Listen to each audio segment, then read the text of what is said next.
ब्रह्ममुरारिसुरार्चितलिङ्गं निर्मलभासितशोभितलिङ्गम्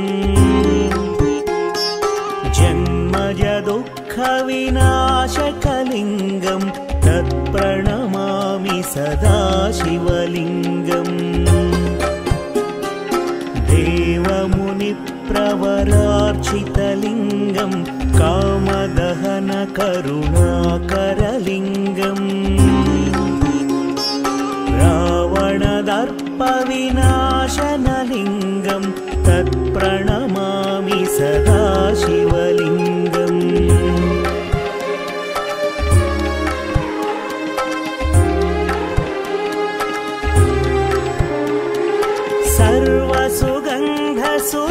सर्वसुगन्धसुलेपितलिङ्गं बुद्धिविवर्धनकारणलिङ्गं सिद्धसुरासुरवन्दितलिङ्गं तत्प्रणमामि सदा शिवलिङ्गं कनकमहामणिभूषितलिङ्गं फणिपतिवेष्टितशोभितलिङ्गम्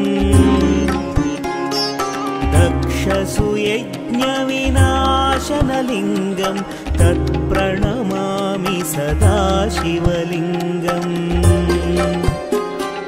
कुङ्कुमचन्दनलेपितलिङ्गं पङ्कजहार सुशोभितलिङ्गम्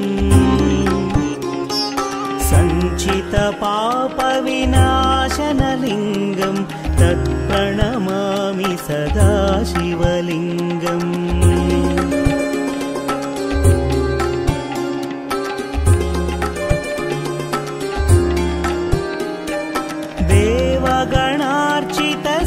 देवगणार्चितसेवितलिङ्गं भावैर्भक्तिभिरेव च लिङ्गं दिनकरकोटिप्रभाकरलिङ्गं तत्प्रणमामि सदा शिवलिङ्गम् अष्टदलोपरिवेष्टितलिङ्गं सर्वसमुद्भवकारणलिङ्गम् अष्टदरिद्रविनाशनलिङ्गं तत्प्रणमामि सदा शिवलिङ्गम् सुरगुरुसुरवरपूजितलिङ्गं सुरवनपुष्प सदार्चितलिङ्गम् परमपदं परमात्मकलिङ्गं तत्प्रणमामि सदा शिवलिङ्गम् लिङ्गाष्टकमिदं पुण्यं यः पठेत् शिवसन्निधौ शिवलोकमवाप्नोति शिवेन सह मोदते।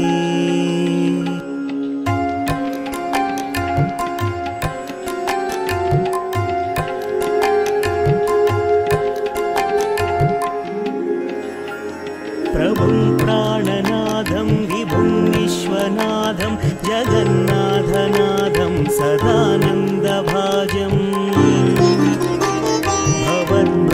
भवद्भव्यभूतेश्वरं भूतनाथं शिवं शङ्करं शम्भुमीशानमीडे गळेरुण्डमालं तनौ सर्पजालं महाकालकालं गणेशादिपालम् जटाजूटगङ्गोत्तरङ्गैर्विशालं शिवं शङ्करं शम्भुमीशानमीडे मुदामाकरं मण्डनं मण्डयन्तं महामण्डलं भस्मभूषाधरं तम् अनादिं ह्यपारं महामोहमारं शिवं शङ्करं शम्भुमीशानमीडे वटाधो निवासं महाट्टाट्टहासं महापापनाशं सदा सुप्रकाशम् गिरीशं गणेशं सुरे नरेशं महेशं शिवं शङ्करं शम्भुमीशानमीडे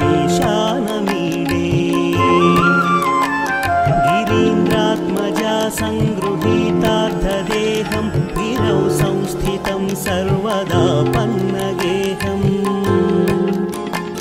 परब्रह्म ब्रह्मादिभिर्वन्द्यमानं शिवं शङ्करं शम्भुमीशानमीडे कपालं त्रिशूलं कराभ्यां ददानं पदाम्भोजनं राय कामं ददानं बलिवर्धयानं सुराणां प्रधानं शिवं शङ्करं शम्भुमीशानमीडे शरच्चन्द्रगात्रं गणानन्दपात्रं त्रिनेत्रं पवित्रं धनेशस्य मित्रम् अपर्णाकळत्रं सदा सच्चरित्रं शिवं शङ्करं शम्भुमीशानमीडे हरं सर्पहारं चिताभूविहारं भवं वेदसारं सदा निर्विकारम् श्मशाने वसन्तं मनोजं दहन्तं शिवं शङ्करं शम्भुमीशानमीडे स्तवं यः प्रभाते नरः शूलपाणे पठेत् स्तोत्ररत्नं त्विह प्राप्य रत्नम् सुपुत्रं सुधान्यं सुमित्रं कळत्रं विचित्रैः समाराध्य मोक्षं प्रयाति